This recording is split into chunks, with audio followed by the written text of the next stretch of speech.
All right, my name is Rich Schmidt. We're here with Paige, Cal, Colin, and David Knudsen.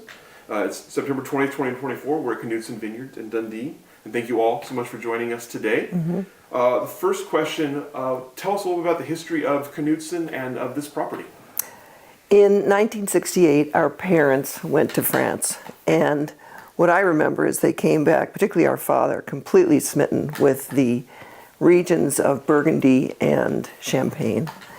And we had lived in Oregon for a little while. We started out in Seattle, that's where we're all born. And he knew enough about the Oregon, this region, the Willamette Valley region. They said, you know, Oregon looks a lot like Burgundy. I bet we can do in Burgundy what they've done in Burgundy for many, many years.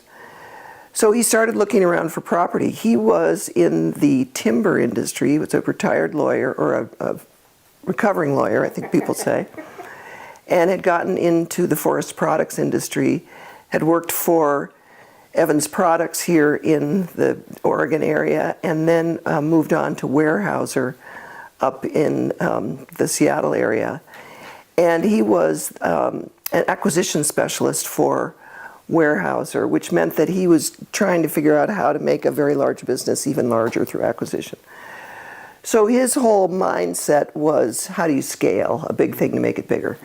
And when many people in the valley at that time had 10 or 20 acres that they were trying out some... How about 2 or 5? Yeah. 5. Dad was able to buy 200 acres and plant 20 and 30 at a time. So we became the largest vineyard in Oregon by 1975 at just 50 acres. And I was told by Dick Erath that would remain true for about 10 years before other people started getting involved and understood what the promise of this area was. So I would, we all started, it was a piece of dirt. There were blackberries on it. There was a lot of, getting rid of all that needed to happen.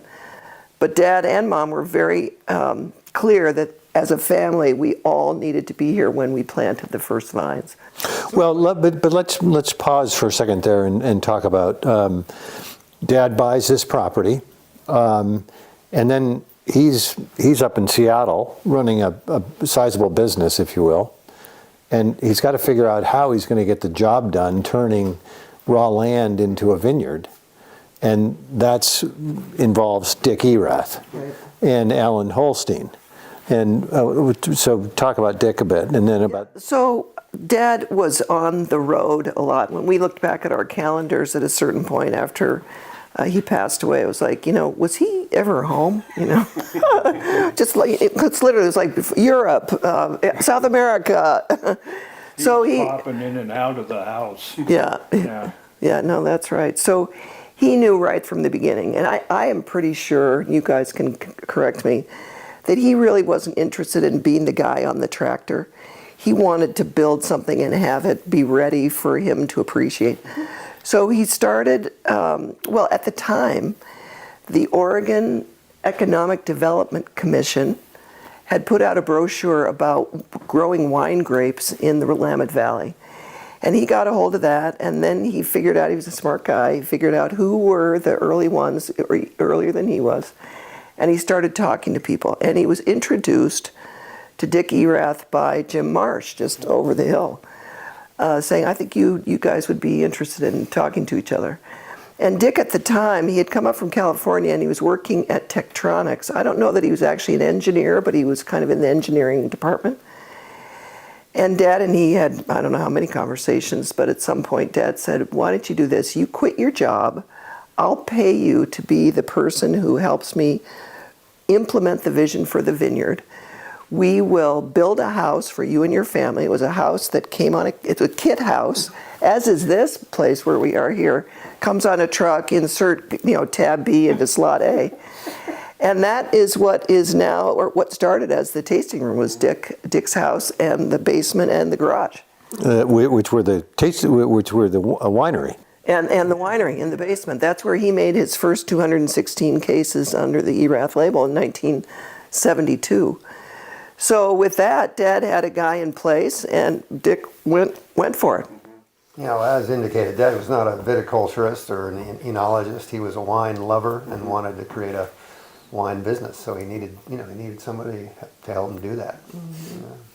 Do you know why he chose this particular property? Well, what we've been told is that he chose a different piece of property and was at the table with the check to give it to the seller. And the seller happened to inquire, "What are you going to do with my property?" And very proudly said, "I'm going to plant a vineyard on it." At which point the guy took the check back and ripped it up because he was of a group of people that didn't believe in alcohol. And we never Dad never could quite remember, or he wouldn't tell us, I'm not sure where that was. It was further south, but you're right. I don't know where it was. Where that was.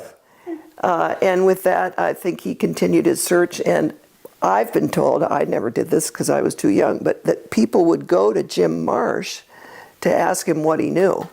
And Dad was one of those people. Dick was one of those people, and Dad was one of those people where the story is you walk up Jim Marsh's driveway, you start to have a conversation.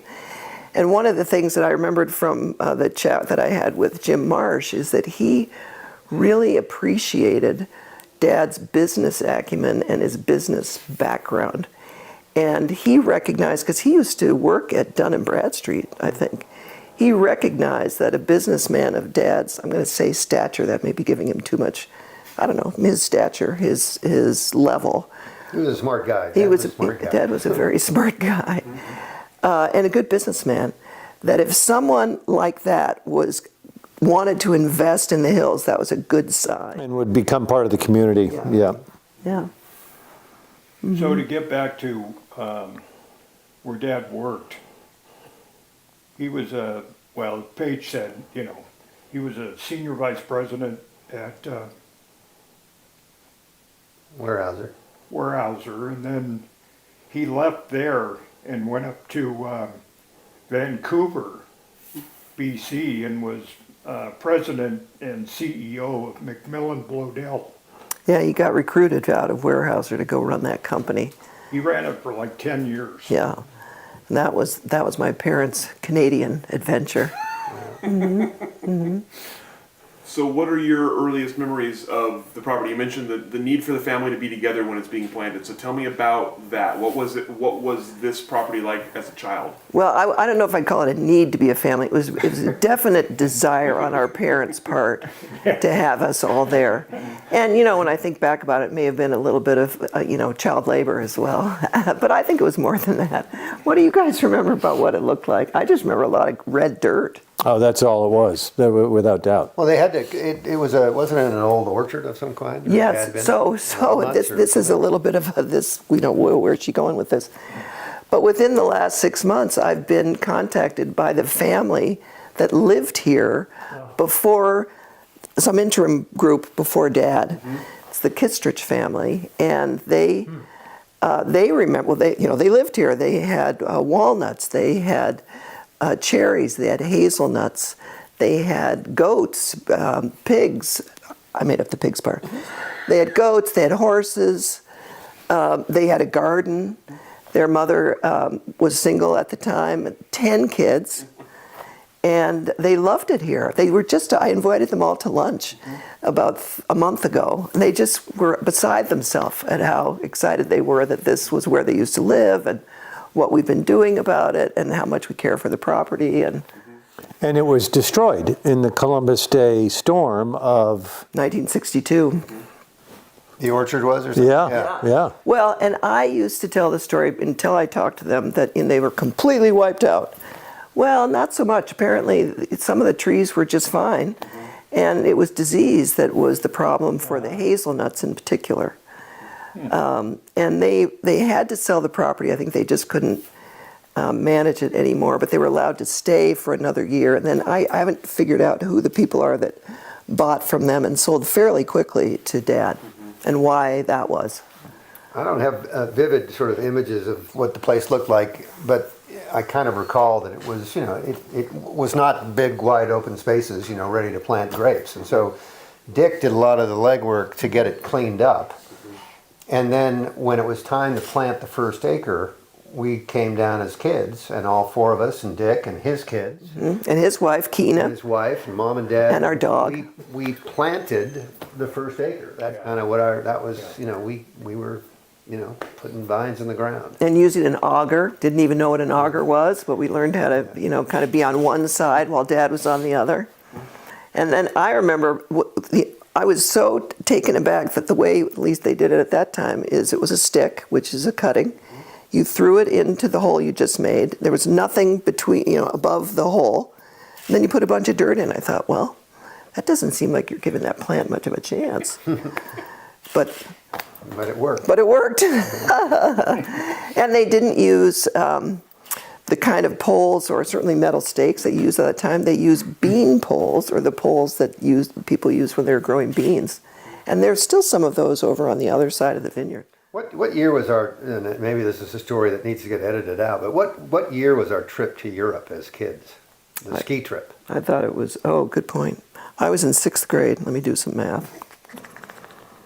We were living in Seattle.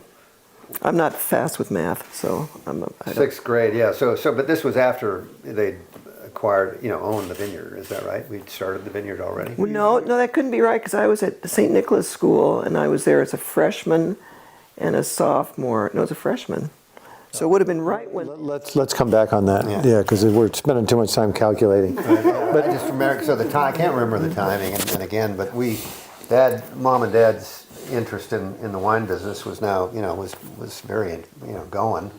And we all went to Europe as a family to go skiing. And we were driving through Burgundy, and there was a French gentleman in his vineyard.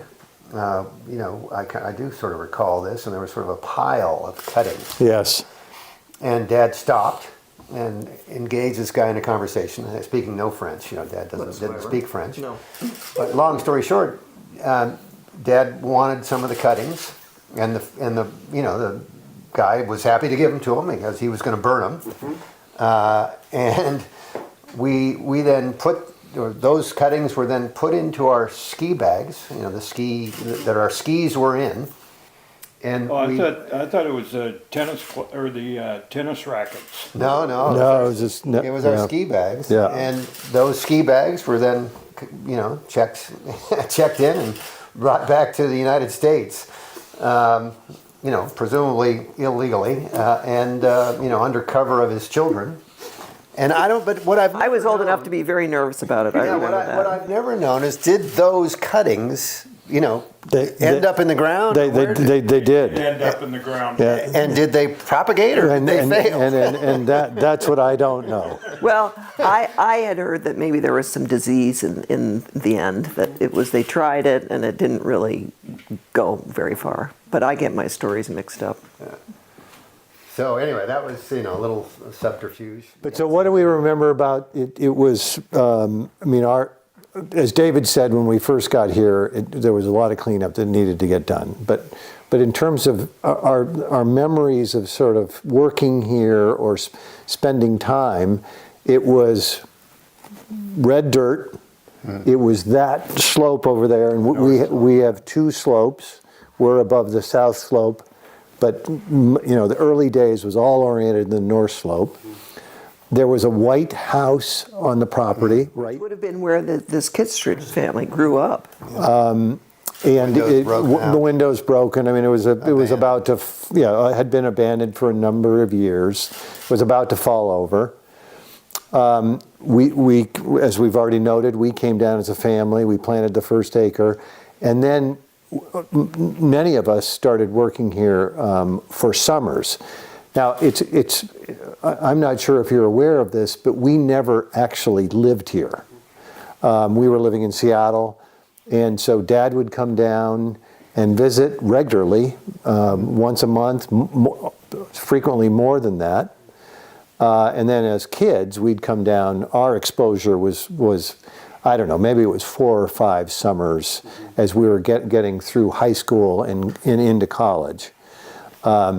We'd stay in the White House before we knocked it down. And weren't there bats? Oh, yeah. No, It was camping, yeah. It was camping, yeah. It was Boys did that. I was not involved in that. cots, and we were sharing it with bats, and And we remember that there were more than one occasion where we'd sleep in or not listen to our alarm, and Dick would throw dirt clods at the building to wake us up.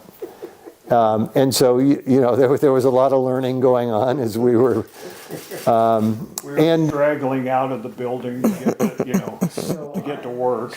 We sort of feel like we participated in planting the first, I'm going to make it up because I don't really know, but maybe 20 acres, maybe less, but over time, yeah. At some point, Dick hired Alan Holstein, and I think it might have been 1980. 1980. So we planted the first acre in 1972. Property in 71 in July. So progress is being made. Keena Erath would bring a bunch of her buddies. Yeah, it was women who with kids in school. And when the kids were in school, these women would help out on the vineyard. And that's where I got involved. My summer or two was I would work with these women. And I'll remember to this day, they talked to every plant.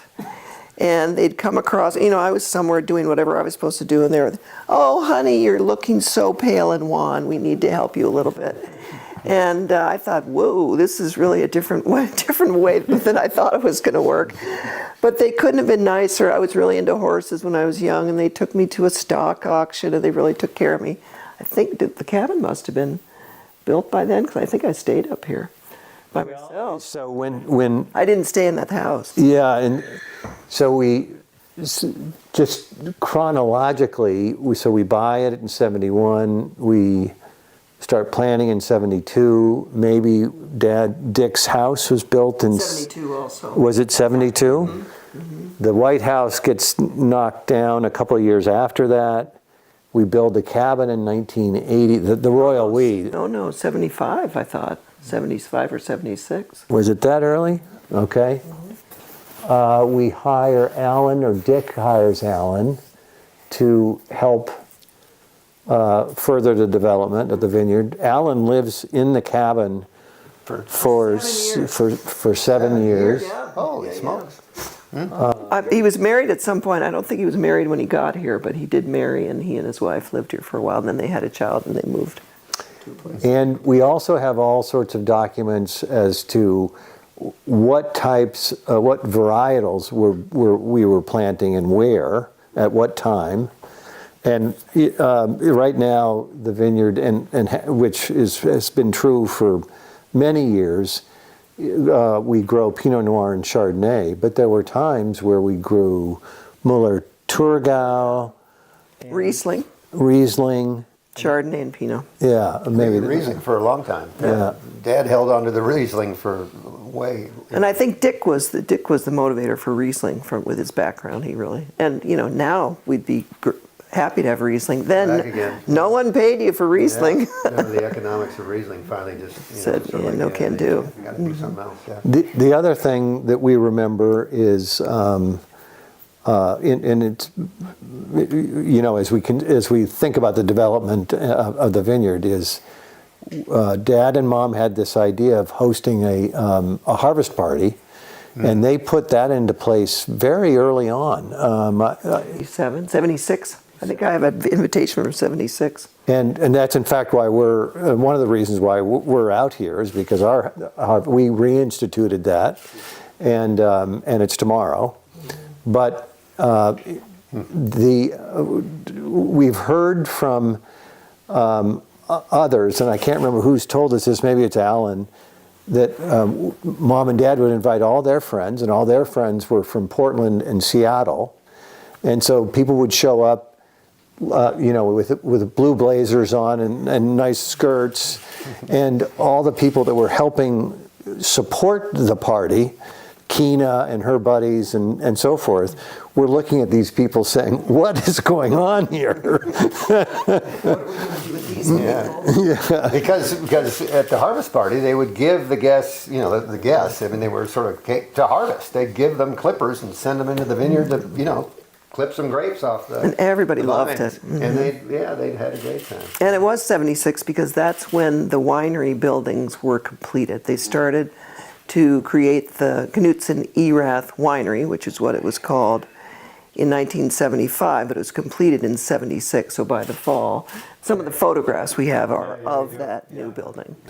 Yeah, and the first bonded winery, after Dick was finished making small quantities in his basement, the first bonded winery in the Dundee Hills was right down there. And I call it the first commercial scale bonded winery because it was one of the things that Dick contributed to the partnership was his winery license. And so I never liked to say that we were the first winery because he had been a winery in the basement of that house for a couple of years. Bonded winery number 52. Correct. Yeah, in Oregon history. Yeah. So tell me about, as you all grew up, tell me about sort of what your involvement or what your impressions were. You obviously you knew some of the people here, but you weren't living here. So tell me about who you knew, what you saw around here as it started to grow in the hills a little bit, and then how close to tabs you kept on it as you moved into kind of your adulthood. Well, I'll start. I was a sophomore in high school and very active in high school kind of things up in Seattle. So I did some summer work here, and then I went to college back east for 4 years. And so my emphasis tended to be kind of outside of the Pacific Northwest in those early days. I don't know, what do you guys remember? I think it's probably similar for the three of us. We all went to college in the East, and sort of it was some summer work, some summer jobs here, but sort of the three of us then ended up staying East for some amount of time, generally speaking. I mean, you did completely. Yeah. But our relationships were largely people with whom we were doing business and or employees. Alan, Holstein, Rollins, Souls. When the Argyle guys came to town. And we've got to talk about that development in the Dick Erath. His kids, Cal and Eric. I mean, they were younger than we were, but they were kind of in our zone. It wasn't too much more expansive than that. We weren't, working at some other vineyard down the way to learn the business and the craft, or so it was a relatively narrow group or confined group.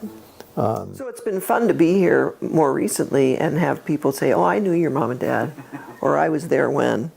Now, both of our parents are deceased, and so that's kind of where that generation is, and there aren't that many people to talk to about that anymore. But every now and then I meet someone who says, "Oh, yeah, I remember your mom and dad," or "We used to, get together," or... But wine actually has been to say important maybe isn't exactly the right word, but it's been part of our lives for a long time, predating KV. Mm-hmm. Dad really fell in love with the art and science and craft of wine, and particularly Burgundy, and as Paige said, Champagne. Well, and he liked the lifestyle. I'd heard him say that before. So I can remember sitting around the dining room table, both in Portland when we lived there, when we were in grade school, and starting in high school, and in Seattle subsequently, and on Sundays particularly, and he'd bring out a bottle of wine, and he'd want us to try it. I mean, we weren't sloshing it down, but and tasting really, and we'd do that. I don't know if it was if it was every Sunday or once a month, but so wine and conversation about wine and has been part of the family for a long time. He made wine in the basement of our house. I remember that. Of the house on 36th Avenue. Oh, no kidding. Yeah, and I can't remember the timing of that. That's what was going on. He had his own little brew set up downstairs. Yeah. And he had, I remember the big, the books about wine from France. So he was sort of a student trying to learn more about the history of European winemaking. But sort of fast back to where we were, when we went off to college, there was not so much day-to-day discussion, or very little, in fact. And so Dad and Mom were going about their business, managing this. It was continuing to expand in size, but we were not involved really. And it wasn't until later that we got sort of drawn back in. I remember fondly. I graduated from college in '79, and then and again, the KV was not a big factor in my life by any means, but I remember I was at business school. And invited, me and another guy reinvigorated the wine club at the business school, and Dad came back and gave a presentation to a group of about 50 kids. Oh, no kidding. Yeah, business school types, and I mention that because while it was removed, it wasn't not there. So, I wouldn't have reinvigorated a wine club if I didn't have KV in the background, if you will. And I'll go from kind of recent times to back then. I took Knudsen Vineyards wine to my 40th college reunion, and at least every third person said, "Well, why didn't you ever tell me about this in college?" It's like, well, it wasn't much when we first started. I was in college from '73 to '77, so the vines were just growing, and so. And the industry didn't really exist. That's correct. Yeah, that's right. Yeah. Well, so that now brings us back to our relationship with Dick ending at some level, our commercial relationship at least, and our relationship with Argyle commencing. And do you want to talk about? So in 87, two things happened that were very impactful in both in our business but in Dad's head. The first was this Monsieur Robert Drouin, third generation from Burgundy and from Maison Joseph Drouin, bought property across the hill. And I'm always doing one of these kind of over there. And there are lots of, there's a whole story there for the Drouins. But I know Dad thought that was a huge feather in Oregon's cap, that Monsieur Drouin would think enough of this place that he would buy land to start his own vineyard. And Alan Holstein was our vineyard manager at the time, working with Dick. And Dad, this is me imagining that Dad said, "Whatever Monsieur Drouin does, you tell me, because I want to know what he's up to." That's a little nefarious, but I want to hear what he's up to. And in fact, I think Dad suggested to Monsieur Drouin that Alan become his vineyard manager. And he did for a period of time. So Alan really did know what was going on over there. And one of the big factors that was very different in those early days, or in the late 80s, was that, as you know, the French have much higher density in what they do in Burgundy. And we had started with 9 feet between rows and 9 feet between plants.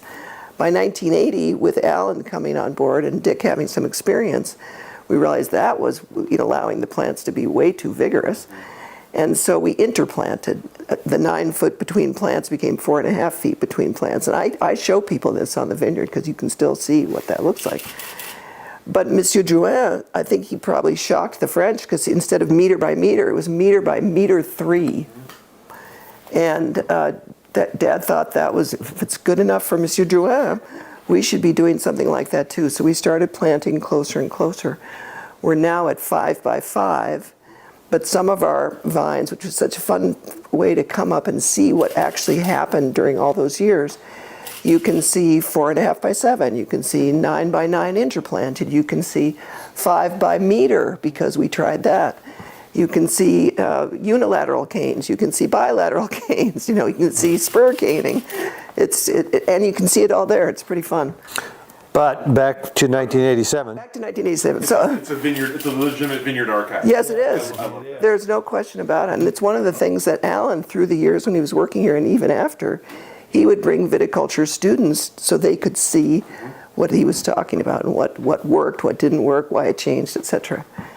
So also in 1987, a group of Australians, a group meaning two, came to the Willamette Valley to be, their vision was to be the sparkling wine producer, the commercial scale sparkling wine producer for Oregon. They had a facility, but they did not have a fruit source. Well, and the spearhead of that was a guy named Brian Crozer, who is, if we think that Dick Erath was important to the development of the wine business in Oregon, Brian Crozer was hugely important and influential, and continues to be in the development of the wine business in Australia. So, and lo and behold, Roland Souls was working for him in Australia. They come over, and Roland, at some level, persuades him to come over to sort of check this place out.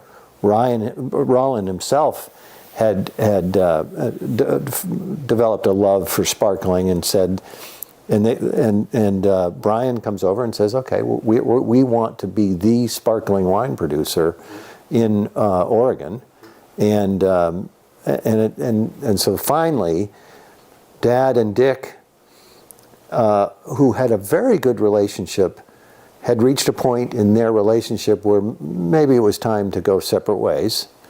And Dick, I don't think Dick was interested in commercial scale sparkling production. He just wasn't interested.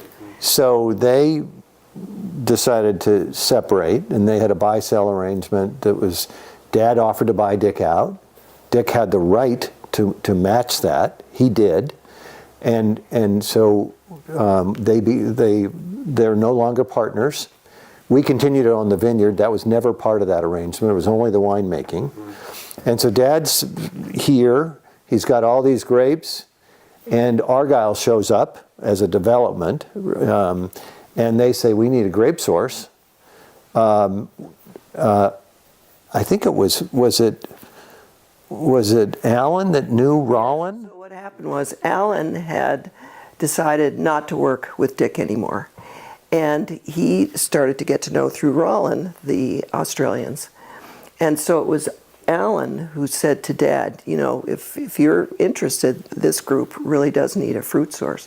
And when Dad heard that their vision was to become the commercial scale sparkling wine producer with his love for champagne and sparkling wine, he said, I want you to arrange a meeting. And so they met. Yeah. And the rest is history. We became the founding vineyard for Argyle Winery in 1987. I think, and Dad became chairman of the board here in 1990 and continued in that role until 2007. He passed away in 2009. And he and a group of investors were, I think, maybe 25% owners of Argyle for a period of time. And the story behind that, I was told because my husband and I went to visit Brian Crozier in Australia this past spring, because I just wanted to keep that relationship very present. Argyle started making method traditionnel sparkling wine, and I can't believe they didn't actually figure this out, so I won't cast that aspersion, but they realized at a certain point that they had a lot of stuff in inventory and no ability to monetize it, because that's what the method traditionnel was all about. And so they needed cash. And Brian came to Dad, or maybe Dad was aware of this. Yeah. And he said, I'll stir up some money for you. And he got a group together, and they bought 23% of Argyle. And it was a Dundee wine company at that time. And that made a huge difference. So from a branding and a wine perspective, we think of these periods of time, from 71 and our purchase of the vineyard to 80s of the property. That's exactly right. To 87, it's our association with Dick, and we were making wine and selling it, and called Knudsen Erath. In 1987. We're no longer associated with Dick, although for several years thereafter, the wine that he was making, he left the label Knudsen Erath. And there was back inventory as well. He needed to be able to sell That's that. exactly right. But we're associated with Argyle, and we're their only vineyard for many years thereafter. And so that continues. And then Dad passes away in 2009. Yeah, so I'm fast forwarding in 2009, and we as his kids are faced with some estate puzzle to solve, and what do we want to do with the vineyard? And that was, as it turns out, that was an easy one. Yeah. There was no question. We all wanted to retain this and to build on it. So then the next. Dad actually had put it in his will that all four of us would take over from where he left off. So, And we did some estate planning. It was a sole proprietorship. We were able, through his accountant, to convince him that it would be better from a tax standpoint to develop it into or morph it into an LLC so that we could then gift units to the four of us and have it be a minority interest when the time came. And we accomplished that. So there was a lot of planning that went into it. Well, yeah, no, you're absolutely right, including, Dad, of course, realized he was getting on in age and that the inevitable would happen. And he wanted to make sure that he left the property, the vineyard, in as good shape as possible. So starting in early 2000s, we started a very ambitious replanting plan. Executing, and Paige was very involved in sort of managing that at this. So I guess we're now coming back. We're all of us are older. We've pursued our own careers, and we've raised families or in the process of, and now we're coming back together around KV because we know that Dad is not going to be able to handle this for too much longer, and he's encouraging us. Yes. And Paige gets very actively involved in the transition of the estate planning around it, and helping Dad execute on this replanting plan. And so the final phase is Dad passes away. We decide that it's important to us as a family to retain the vineyard, and then we subsequently decide, well, owning a vineyard's fun, but wouldn't it be nice if we could make some wine again? And our first vintage under the Knudsen Vineyards label was in 2012, and it was a Pinot Noir. That's fantastic, yeah. What year did Dick and Dad make a sparkling wine? Dad. So it was 80 and 81. My husband and I were married in 84.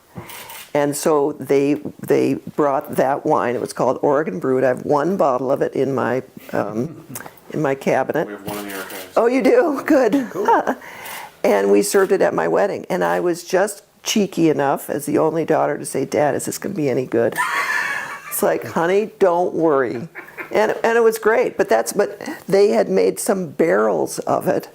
And somewhere in there, I think Dick said, or maybe they decided, we don't have the capital, we don't want to invest in all the equipment that would be required to do this at scale. And Dad was a scale kind of guy, as we described before. So again, when the Argyle people came in and said, we want to do this at some larger level, they were speaking his language. Dick fundamentally, I remember, I mean, if it was a good year, he wanted to make a still wine, a good still wine. He's like, why would I make sparkling? So, Dad convinced him that one time, but he was not in it for the long term on the sparkling side. And that was something Dad really wanted to do. Mm-hmm. Yeah. Mm-hmm. But was anybody making sparkling? That's the other thing. Not very many people. That was sort of a pretty early experiment. Arterbury Marsh, about that era. Oh, was it? The first. Is that right? Oregon's first sparkling wine, it says on the label, coming from Arterbury. Oh, that's cool. Right around the same time, 79, 80.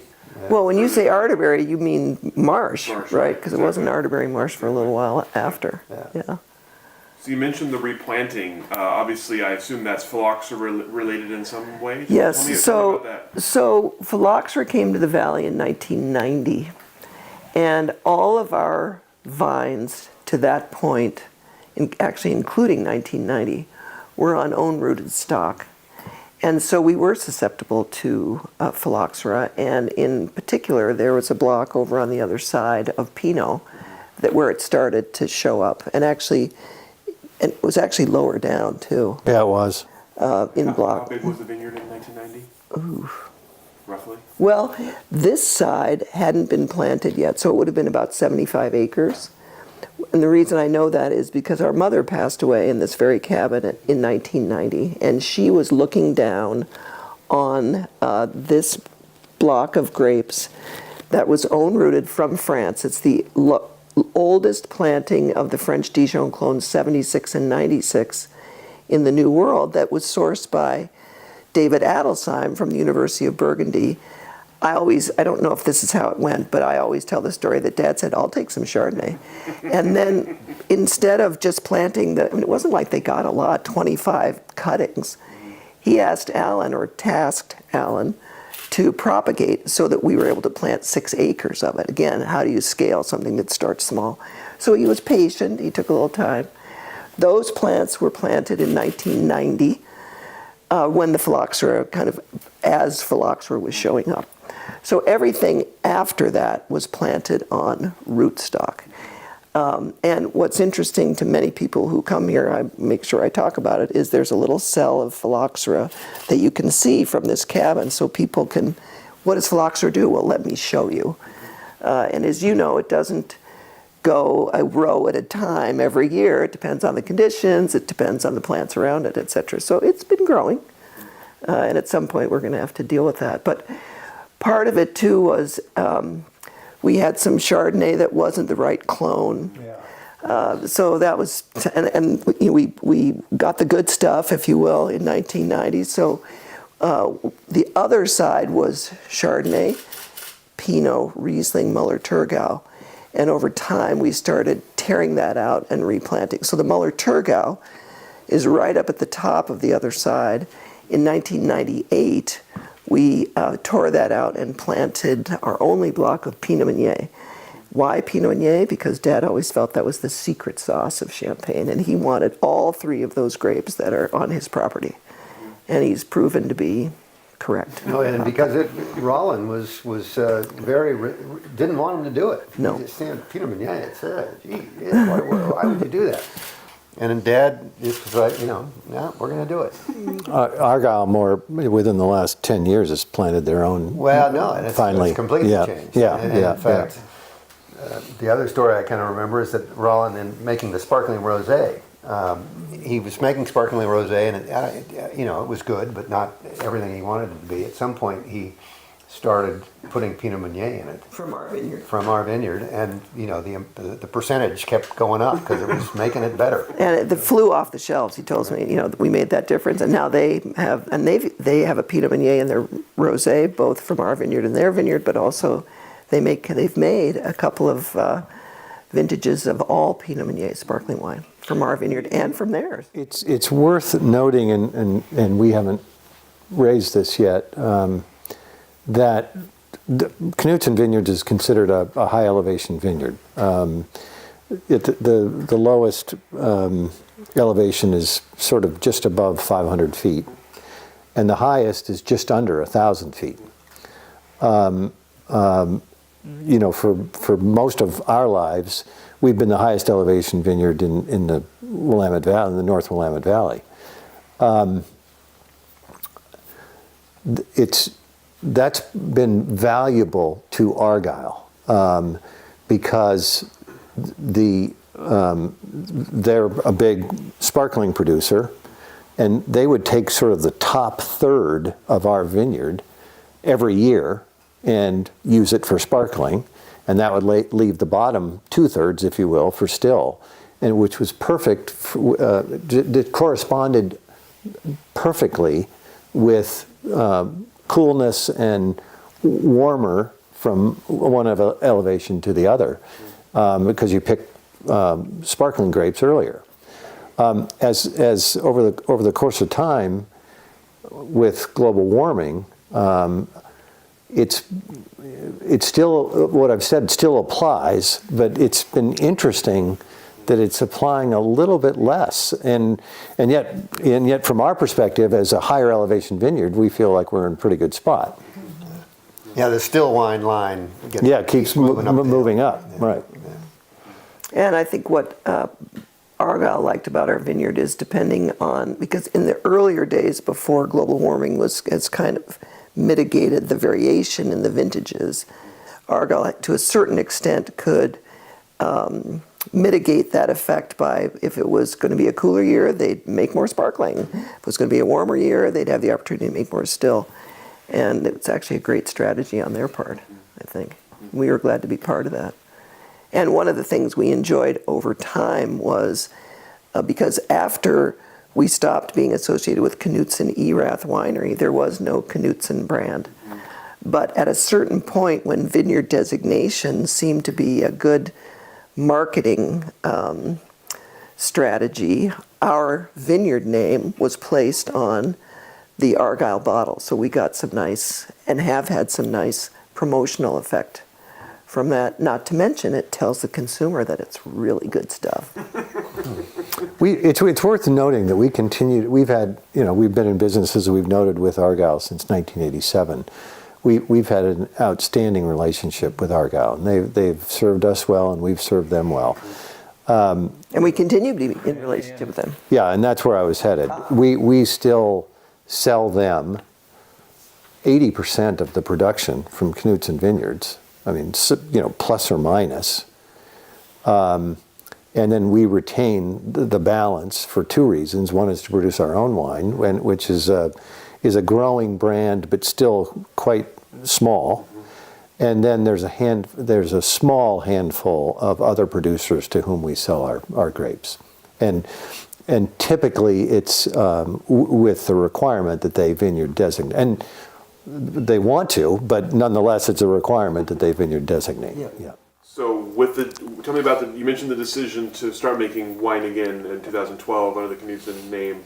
Tell me about launching that, relaunching that, figuring out what kind of wine, how much, who's going to make it, all of that. What was the process like to get the brand going again?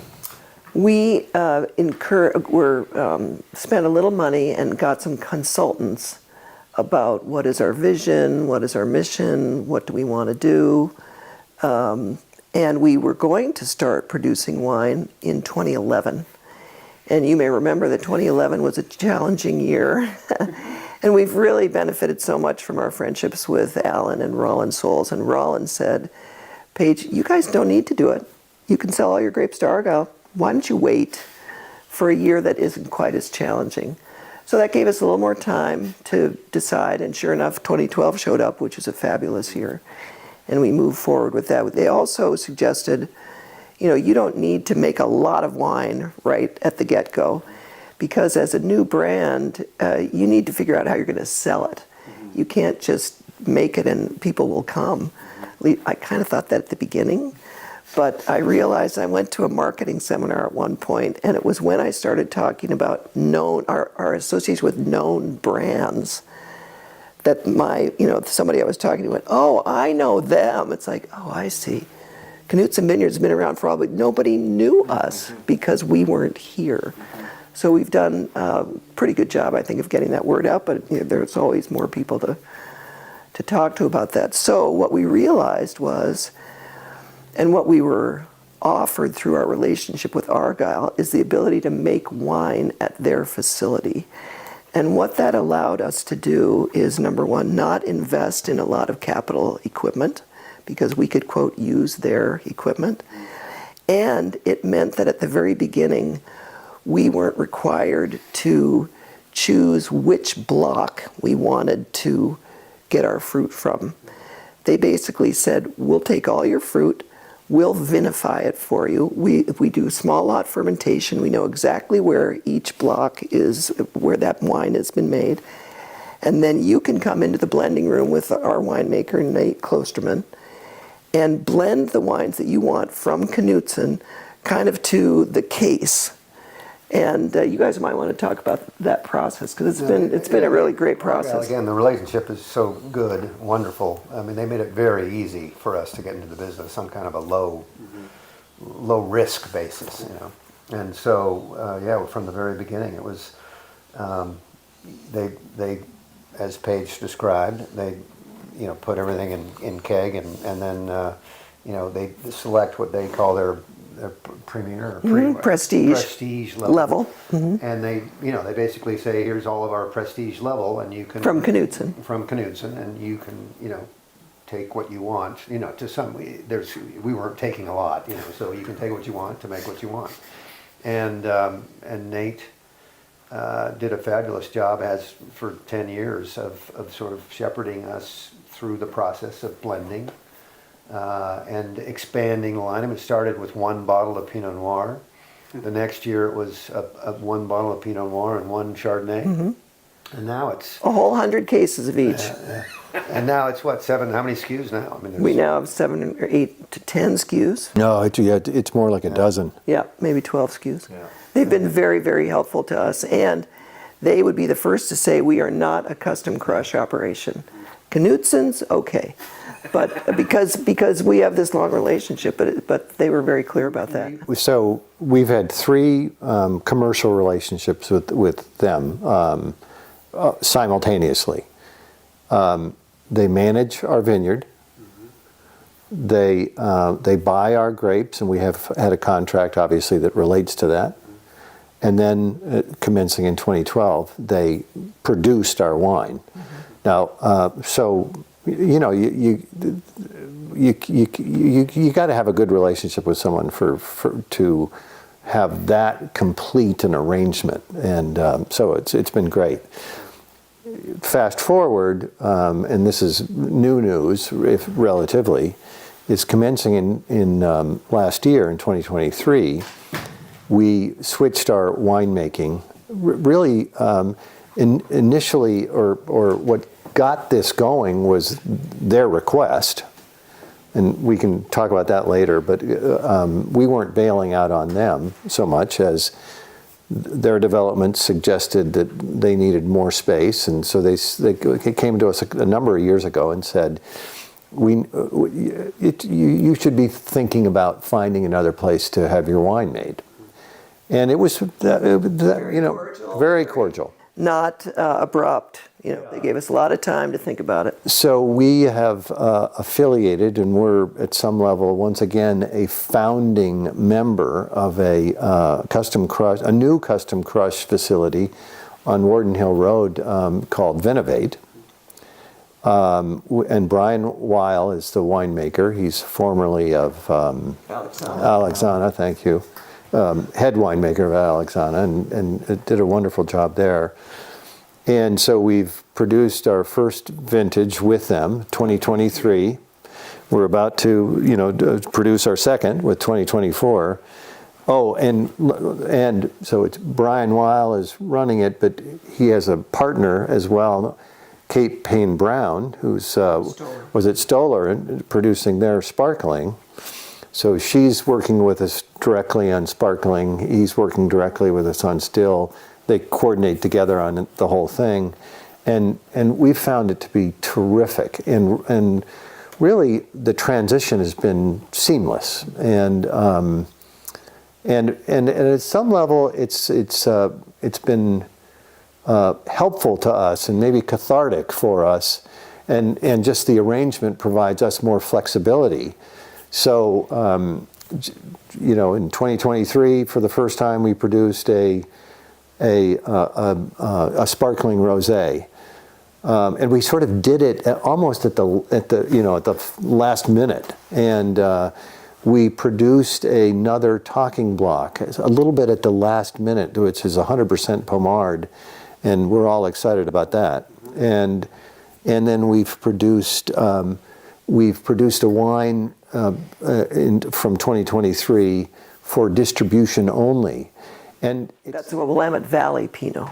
And it's not. We bought other wine from another place, which we'd never done before.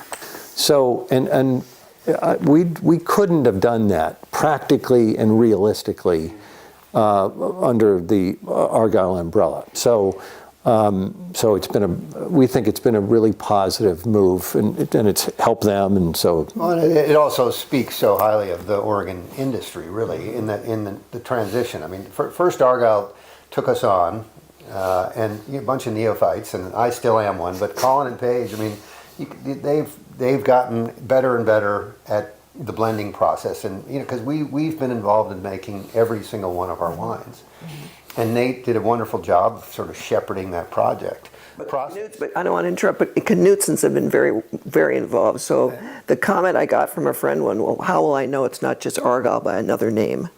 And the answer is because it's not. Because Knudsens have a palate, we agree with what we do, and and it's not that theirs is bad and ours is good. It's just it's ours. Well, and over the course of 10 years, these guys got better. I mean, they got more knowledgeable and make better wine. And so at 10 years later, when the separation came with Argyle, again, very cordial, we were ready, to kind of go at it at a different way, a more sophisticated and challenging way, because they have developed the knowledge to do that. So and then it's back to the industry.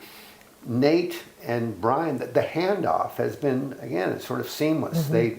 They talk, Nate, what did you do, and what do you think? They collaborate. What barrels do you use? What kind of toast do you use? Because Brian's point of view, which we wholly support, is let's not make a wholesale change. Let's kind of move. And Nate gave all the help that he was asked to give, and very collaborative transition. So it's really gone really nice. And the sparkling wine is another industry kind of thing. I mean, we started making sparkling wine with Sokol Blosser. So what happened with that was In 2020. In 2020, we started in 2020. And I was approached by someone who knew us and said, that person said, Sokol Blosser's looking for a source of fruit for their sparkling wine because something changed in what they were doing. Would you talk to him? I said, sure. And not only were they looking for fruit, but they threw a little kicker in as we want to make it for our sparkling wine, but we'll make you some sparkling wine too. Oh, great idea.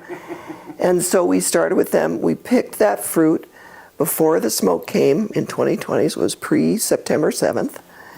And we started our program, which was not exactly the last minute, but it was one of these opportunities that came up that we hadn't planned for 5 years to have that happen. And they've been great. Alex Sokol Blosser, very easy to work with. His winemaker, Robin Howell, now maybe has a different name, she got married. Very, very helpful. Andrew Davis is the person that they use to bottle and put things down in tirage, so he's been very helpful to us. And then when all of this change happened to Vinovate, I called Alex to say this is going to be happening, and he said, well, now that there's a sparkling winemaker, Kate Payne Brown, who's very good over there, do you want to have her finish the wine? Oh, that's interesting. You'd be okay with that? Oh yeah, we can work that out.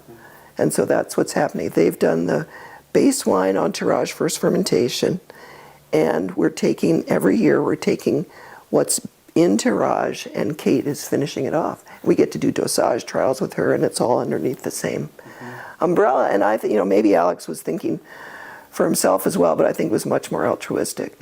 What it allows us is to say it's not the same as Sokol Blosser. Sokol Blosser will make their own beautiful sparkling wine with our grapes, but ours is different because we have a whole different winemakers, a whole different process. And that wine, that sparkling is released This month. tomorrow. Yeah, tomorrow, right, at the harvest party. The harvest party. And we poured it at an event in Minnesota where my husband and I have a house, and it was a big winner. It tastes terrific. And that's the vineyard. I mean, I know these winemakers do add value. I'm not against that, but the vineyard really has given us some great material to work with. So let's talk a little bit about the neighborhood here. How has it grown? What are the changes you've seen in the area, and what do the Dundee Hills look like now compared to when you first saw them? Well, first of all, it was dirt when we first saw them, and we weren't the first vineyard. Trees and orchards. I mean, it was a cherry orchard over there. And Mr. Marsh was the first one on the hill, but we were very soon thereafter. Now I think there are 8 wineries and tasting rooms coming up just this side of the hill, and maybe it's another 8 on the other side of the hill. What was on our south border for many years was a timber operation owned by Hampton Lumber, which is the largest privately owned timber company in Oregon. And that has recently been purchased by Domaine Serene. All the trees are gone, and they've started planting. So now it's all vineyard. It's gorgeous. It's different. It's gorgeous. Well, what year was the year when there was a change in legislation, or there was an implementation of legislation that made it difficult to develop real estate in the hillsides, and which allowed vineyards to predominate in the Dundee Hills? I know what you're talking about, and I do not know what year it was. I want to say it was 72. It was something like that, and 01 or whatever it was. yeah, I mean, so if you stand here and you look down, I mean, all you see is vineyard. I mean, if you go back to 1971 and stand here and look down, All you see is timber. all you'd see is timber and some fruit trees. Orchards. Yeah. Well, and this wasn't that long ago, but you get to the top of Warden Hill Road, and it used to be a gravel road going down the other side. Yeah. That's right, yeah. And that was sort of the end of the the universe. Now you go over the top of the hill, and it's more of wine industry everywhere. Yeah. Well, and I was even told by the Kistrich family that it was gravel road all the way along Warden Hill Road, and probably when we first bought the property, it was gravel road. So huge change. And I would say people with really huge resources are coming in. I'm not against it because I think development, when handled properly, can be a very positive thing. But the difference in the scale of the ability to invest is really quite striking. What's next for Knudsen? What else is on the horizon for the brand and for the business? Well, I know for sure we want to be emphasizing what we're doing for sustainability as much as we can. We really care to take good care of this property into perpetuity. We understand that it matters how you manage the property for long-term health. So we are live certified. We're salmon safe. We have just been designated a family forest by the American Tree Farm System. We are very self-sufficient when it comes to water. We have 2 surface water collection ponds on the property, and we have 6 wells, which allows us to irrigate when we need it. And we're all under irrigation. That was something that our father felt very strongly about as well. What is considered family forest? It means that you have a forest management plan, which says what's on your property, what kind of trees they are, how you're going to take care of them, what you want to do about cutting, not cutting. And we spent a little money and had an expert come and do that with us, and we've done a little logging on the property. Oh, here, my father planted in 1984 a forest that needed to be thinned, and we finally got a clue that we should do that. I woke up to that, and I love it. I mean, you can look up there now, and there's light coming in, and it's really made a big difference. Yeah, It's big really difference. So that's been fun. We took out some big trees as well. And we'd like to grow our brand. We don't want to be kind of pell-mell, make more no matter what. We really want to be kind of judicious in how we approach it and try and figure out what the market wants. Where we get together as a family once a quarter to talk about, and even more frequently, to talk about what the future holds. We make a good team in terms of what the skills are that we bring to the party, so we feel like we work together really well. And that actually, I would say, has been something that's been immensely meaningful and satisfying to me, was to be able to create this relationship as a family that was beyond just being siblings. It's siblings and business people together.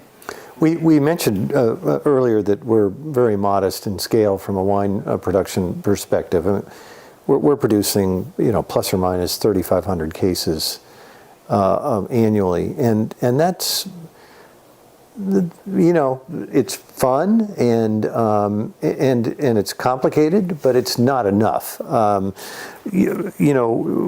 don't know what exactly the right number is from a profitability optimization perspective, but it's probably more like 5,000 to 6,000.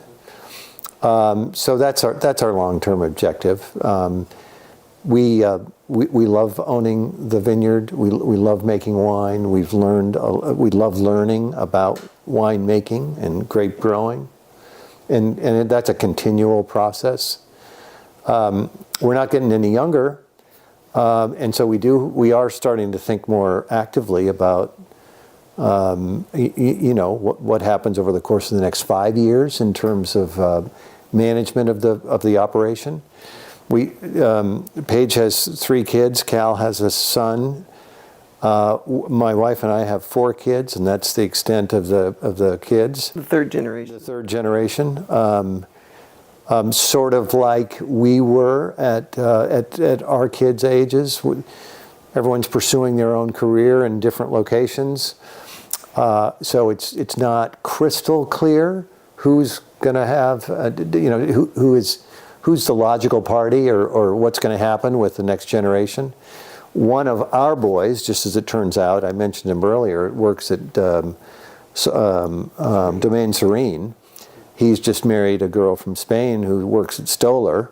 They're all in the wine business. We're not large. Very qualified, they're educated in wine, they've worked in wine, they know their stuff. Great experience. So they're doing exactly what they should be doing at their age and stage in their careers. They're developing their knowledge of the business at larger producers. And so whether we can progress our business far enough over the next 5 years so that it becomes appealing to them and that they learn enough and then decide that they can apply it here, we'll have to see. But that's what the next stage is going to be is becoming more important. What I know is true is that all these kind of early 20 to late 30s kids really like having a vineyard in the family and wine. They think that's pretty cool. We have one child who is in digital marketing, and he works for us on a part-time basis doing search engine optimization. And so there are a lot of ways, as you know, that one can participate in the wine business.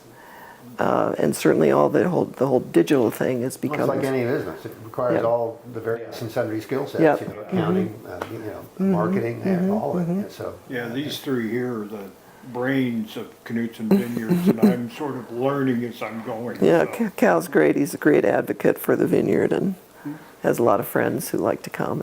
It's great.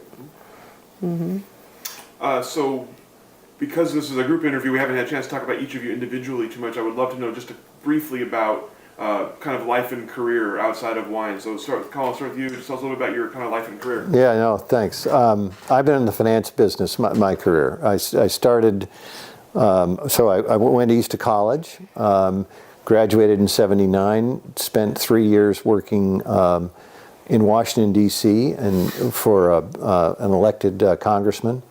And managed his re-election campaign, went back to Washington, D.C., continued working for him, and said, that's enough. And I also wanted to start making some money, so I went to business school, and in fact doubled my salary in the meantime, so that was helpful. And lived in New York for nearly 40 years, working for a great investment banking firm named Donaldson, Lovekin, and Jenrette. And investment bankers help corporations raise capital, debt or equity, and advise and assist them in what's called mergers and acquisitions activities, where they would buy another company or sell themselves or what have you. My specialty industry focus was media communications, and I'm still engaged in that. Not for DLJ. DLJ was acquired by Credit Suisse in 2000. I formed my own firm with some colleagues in 2002 called Cote d'Ivoire, and I remain affiliated with that firm and still relatively active, but not full time. My wife Rita and I have had 4 kids, and the oldest is now 31 and the youngest is 26. We've helped raise a niece who's just graduated from Colgate University, and that's great. And we now live in Newport, Rhode Island. So that's my background. Yeah, I think let's see, graduated from the University of Washington in '81, I think, after taking a year off. Took me a little while to get it done. Worked as a banker, first job out of college down in San Francisco, then went to business school back in Pennsylvania. Lived in New York for a while, worked in real estate finance, so finance is sort of my background as well, broadly, but then kind of jaded, all kinds of industries. At the end of the day, I was in real estate finance for a number of years, real estate asset management. Then I got into the coffee business. Wanted to do something more entrepreneurial, so I joined some guys I knew from Seattle in New York, and we opened coffee bars in Manhattan. This is back Way before Starbucks. Before Starbucks was there. It was Daily Coffee, wasn't it? Daily Cafe, Daily yeah. Cafe, And then I went, I think that's when I went back to California and got into real estate asset management. I'm kind of lose track of the various and sundry things, but I've been in the cellular industry and in fraud prevention when it was transitioning from analog to digital, and analog was had all kinds of fraud issues.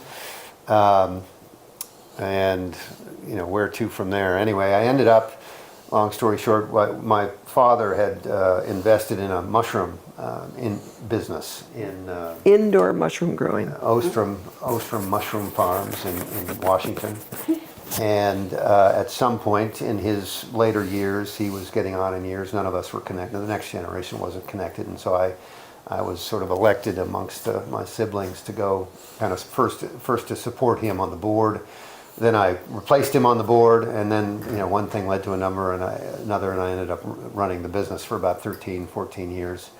And at the end of that, the old farms, antiquated technology in bad locations, mushroom farming starts with composting, which creates an odor. And when the farm was started in Olympia, Washington, it was in a forest and there was nobody there. But at current day, it was really in the middle of a suburban landscape, and so not very popular. And again, old and inefficient. So we ended up building a brand new farm in Sunnyside, Washington, which is in eastern Washington, in agricultural country.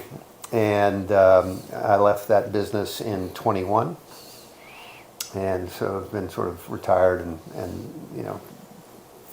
monkeying around in other areas since then. So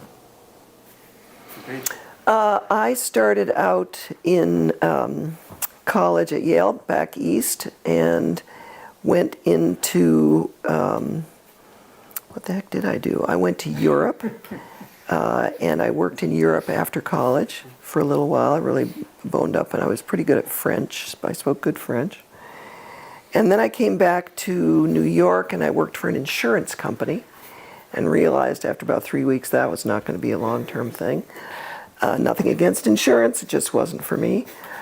So I decided to go to business school, and I went to Harvard Business School in Boston, and then went to New York and worked as an associate in a venture capital group, also Donaldson, Lufkin, and Jenrette. They called their venture capital group the Sprout Group. And when I was in business school, I met my future husband, and we moved to New York. Hold on here, this is where I get mixed up. We moved to New York before we were married, and he was working for a direct broadcast by satellite company, and I was working for Sprout. And then we got married, and then his family owned the largest newspaper company in the Twin Cities called the Minneapolis Star-Tribune. I thought it was Denver. No, well, they owned some properties in Denver too, so that's good. You have a good memory. And so he approached me one day and said, "You want to move back to Minnesota?" I said, "Sure, let's go." And so he started working for the company. I went with the Sprout Group, kind of consulting for a while, but then I got a job as an investment management professional for a bank trust company called Norwest Bank. It then merged eventually with Wells Fargo and then spun out and is now called Abbott Downing. Anyway, that's way after me. So then we started having then we wanted to start having a family. And it was taking longer than we both would have liked. And at some point he said, "I've been offered a job," this is my husband, "been offered a job with the papers in Denver. Would you go out there with me?" I said, "Sure, I'll go out." So off we went, and then we were pregnant with our first child, which was just exciting as could be. And I had kind of a moment of not doing anything for pay. And then we started having a family, and he continued to work. Wasn't that about the time when Mom died that you had? Yes, so that was that. You have a very good memory. So that in 1990, our mother passed away 3 days before my second child was born. So that was a very intense time for all of us. We were living in Denver. She was only 65, and so that was. It was unexpected. She had a condition, so we all knew that she wasn't completely healthy, but it was really abrupt. She held it from us for the longest time. Yeah. So with that, I became a mom, and we moved back eventually to the Twin Cities where my husband could continue with the company, not in Denver. And I was in family mode, and we had a third child. And then as Dad became kind of aged, we all realized that we wanted to be much more supportive of him and what he was up to. So I became the person that would come out and got very involved in the vineyard. David eventually went into the mushroom business. And When you and I were going back and forth from Palm Springs. oh yeah, then Dad was not well. And so he passed away in Palm Springs. He had a second home down there, so I was in Palm Springs for a while. And then in my career, then I started doing a lot of nonprofit work. So I was served on the board of a literary nonprofit publisher, Grey Wolf Press. I was just at their 50th anniversary celebration last night, which is why I got in this morning. I started to serve on a national board of a land conservation organization called the Trust for Public Land, and became the chair of that board for about 6 or 7 years, when I really got good at raising money. So I wasn't the only one, but we were able to raise $470 million in a capital campaign over 7 years. So that really honed my skills and how you do that kind of a thing. And then I became more involved in the vineyard. Kids went to college. Then what happened? Well, one of the things that we failed to mention is we finally opened a tasting room on the property. One of the things that Dad did was when he and Dick separated is he leased the buildings that were down The winery. the winery, And the house, yeah. The house. back to Dick on quite a long-term basis, and for not very much money on an annual basis, without much of an annual kicker. That lease finally, thankfully, expired in 2021. Well, and I will say too, in kind of out of courtesy, and it's very much how we work things as a family, but it's kind of industry as well. When Dick sold to Saint Michel Wine Estates in 2006, in 2007, at our encouragement, we sent Dad in to talk to Ted Basler to say, "We think you're great, we know you're going to be here on the property, but when your lease expires, we're not going to renew it." And that gave them 15 years to know that they were going to have to do something different. But so the lease expires, and we know that if we want to grow our brand, we need to really have a tasting room. So we invested some money in the former ERATH tasting room, spruced it up. It's in much better shape than it was, and reopened as the Knudsen. It's called The Outlook at Knudsen Vineyards in June of 2020. And I bring that up, just if I could, Yeah. because that occasioned the need for Paige to be spending a lot of time out here. That's all Yeah, I was going to say. yeah. It's the first number of years of 2012 vintages. Nobody was here. There was some back and forth, but it was small operation and kind of managed remotely. And when with a really retail storefront with an operation, that had to change. Yes, And Paige dedicated Yep. herself to that effort. Well, and then I forgot to say that we lived in Denver, but we moved back to Minnesota so that our kids finished out their high school years in Minnesota. But then, as David suggests, there was more back and forth. And then starting before 2020, we hired a consultant to say, we know we're going to get this property at a certain point. We want to be ready when the time comes. And it was before COVID was a thing. So we had a whole plan about how it was going to unfold until that plan didn't unfold that way because things changed in March of 2020. But to our, I think, benefit, there was nothing that great about COVID, but a lot of other people stopped whatever they were going to do as a project. So the people came to us because we still had our little project. And so they finished on budget, on time, and we were able to open In the middle of COVID. In the middle of COVID, to the extent one could open. And that was another benefit of COVID. That's not quite the right way to put it. But we could open in the spring when everybody could be outside. And so we actually had a pretty darn good summer.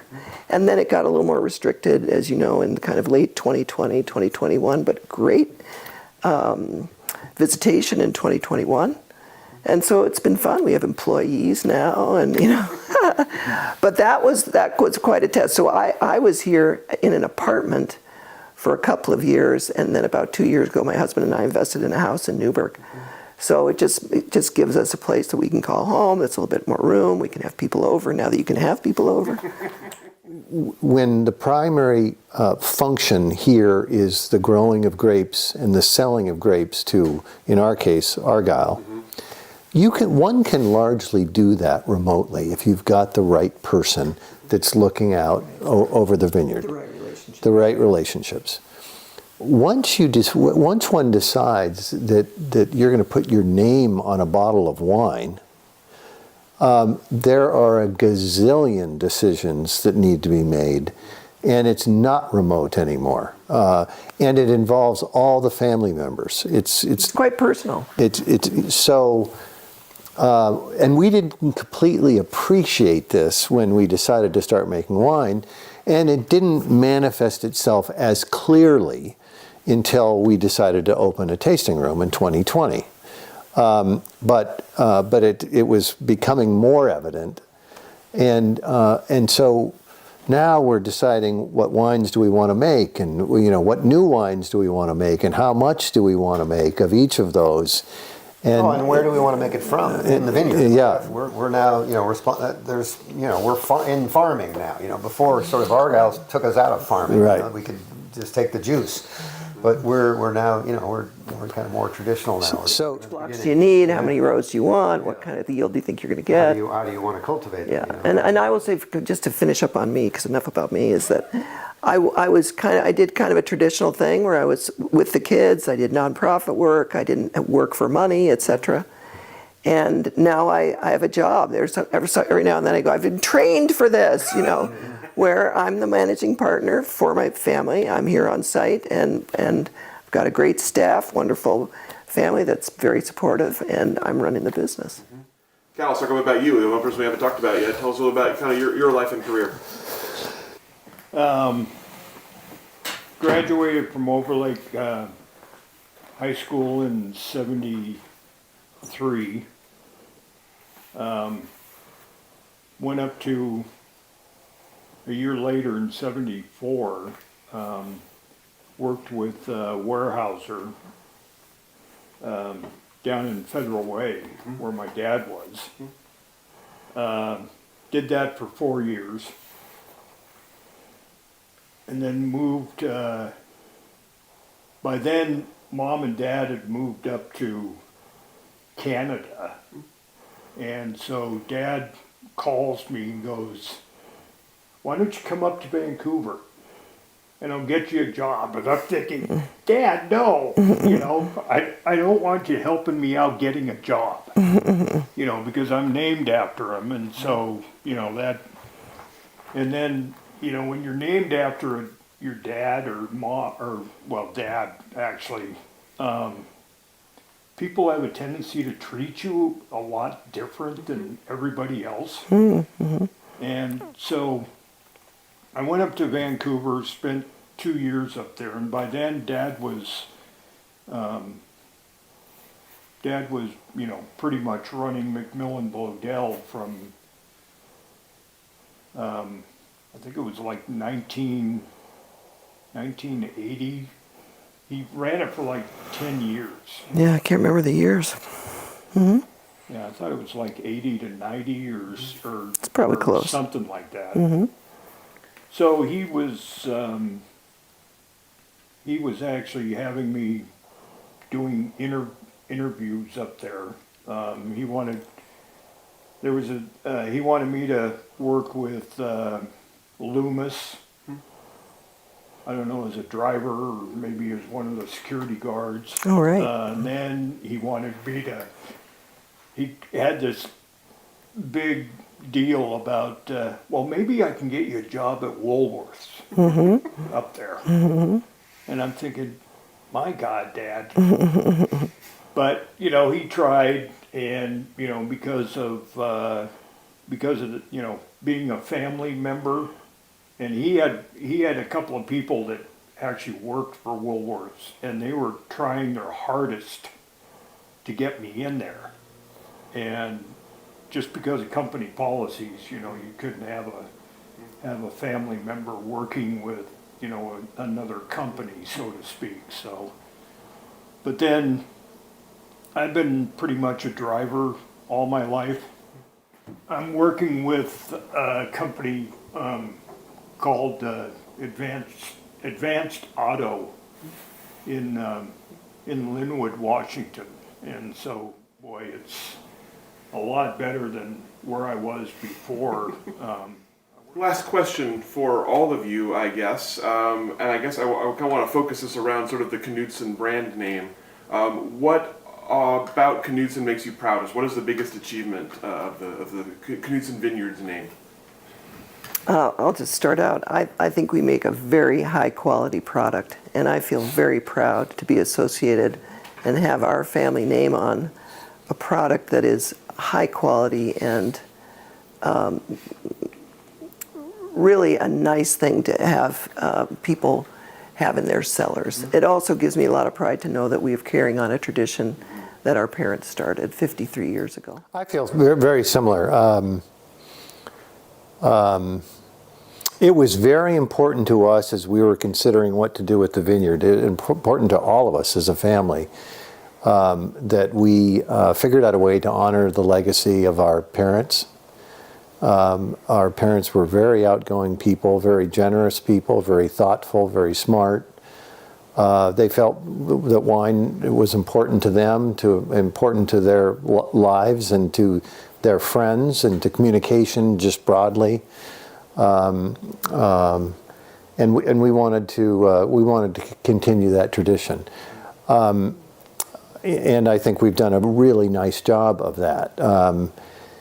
The other thing is we recognized that in part from luck, we ended up with being the stewards of a vineyard that's in the heart, literally the heart of the Dundee Hills. And the Dundee Hills is thought to produce some of the finest grapes and wine in Oregon wine country.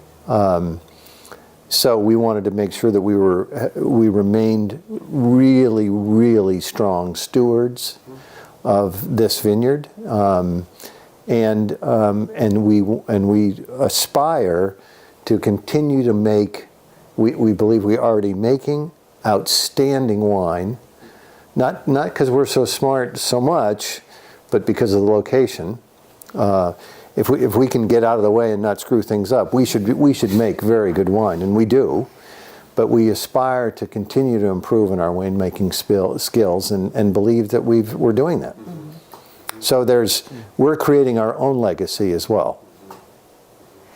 It's been really fun to get reconnected to the Willamette Valley, to Dundee, and to have been able to take advantage or to learn about really the relationships that Mom and Dad made here. Their legacy is really, growing up, I didn't fully appreciate, what it was, quite frankly. And so coming back here and seeing it, everybody, those relationships have allowed us to carry on, in their name in a way that, we couldn't have done otherwise. The support, they were well known and respected and liked, and we've benefited from that. And it's allowed us to do some things, I think, here, which are, again, as these guys have said, we're making a great wine.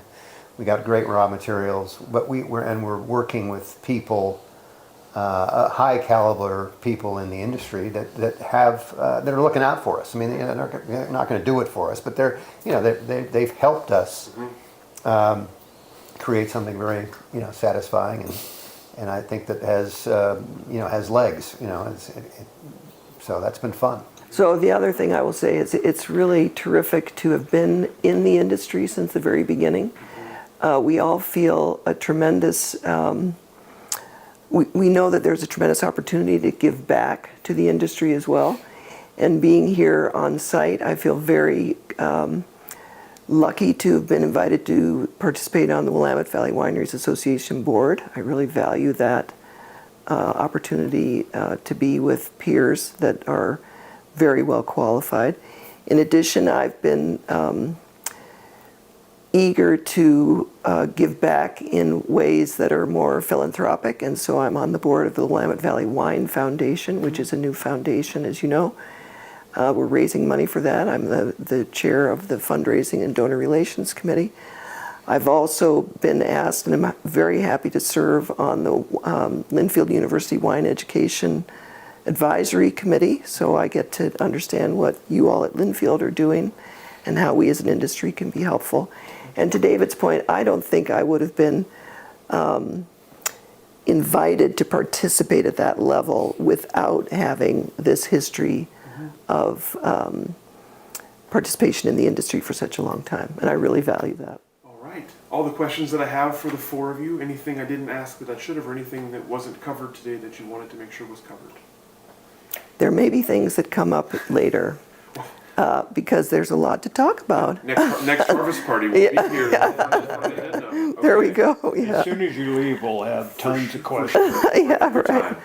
Thank you all for making the time to be with us today. Thank you for sharing your time and your stories and your beautiful space with us. We really appreciate this. Congratulations on another harvest. Thank you. Harvest party. Thank you. Yep. And we'll let you off the hook. Thank you. Thanks.